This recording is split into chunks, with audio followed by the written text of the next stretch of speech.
right, let's do some texture in pen. Now, you probably already did this worksheet and you filled this in, and I'm guessing my Art 3 kids, you already did this in Art 2, so we're gonna do something different. So don't even worry about doing this candy thing right here.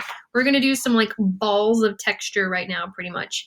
And what I'm gonna do right now is I'm just gonna do a sphere. We're gonna do a hairy texture on this sphere. And the great thing about doing hair with pen or pencil is that it's just lines. So you just have to draw lines. And it's really great if hair typically follows the form of whatever it's hairy on, if that makes any sense. The other thing I want to remember, besides following the form, is that I want to pick up my pen and kind of swish it and then like pick it up again and do it again. I do not want to do zigzags. Hair does not really exist in zigzags. So I'm going to pretend that the colic of the hair, that's like the source where the hair starts growing out of, starts up here. And I'm picking up my pen every single time. Okay, and what's cool is I can make like little tufts of hair like this. Or like, what is that called? Particular like locks of hair.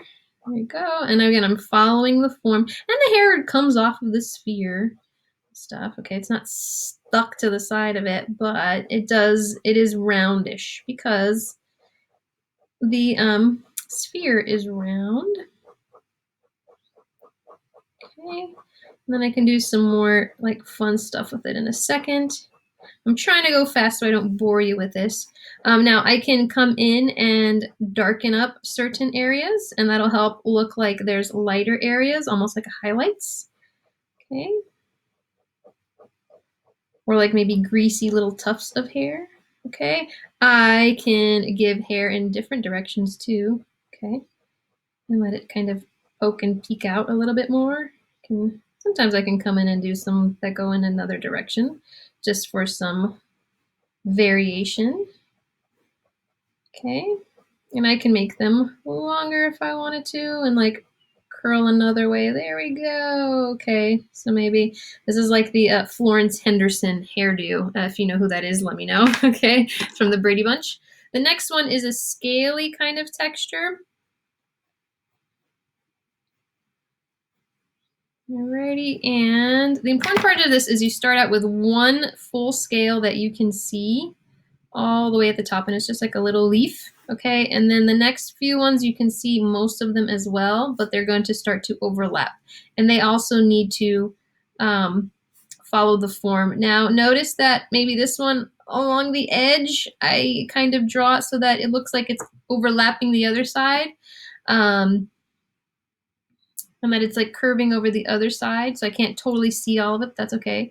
And then you just continue them going down and overlapping each other, just like that. And these ones also need to follow the form of the object. So you'll see those start to bend and curve as my sphere goes down. The little peaks and edges will start to follow the edges of the sphere.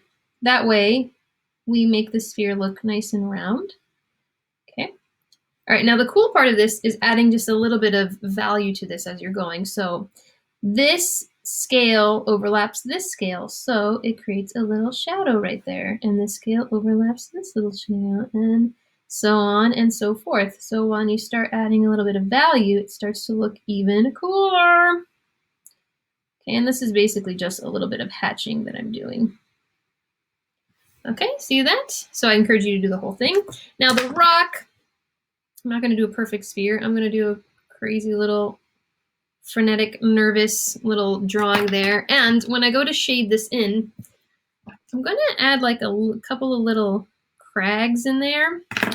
And when I go to shade this in, first of all, don't outline with pen because you can't erase it. And if you make a mark, then you're going to be mad at yourself. You can't erase it. Another thing is when you do go to erase with the ballpoint pen especially, you'll notice it might smudge. Ooh, that one actually came out. You have to give it a second to dry. If you do it too quickly, see, it'll smudge. Okay. When I go to shade in the rock, I'm going to shade it in a very frenetic way. So as if I'm really nervous because I'm about to go on a date with Johnny Depp and he's so hot and I'm so nervous.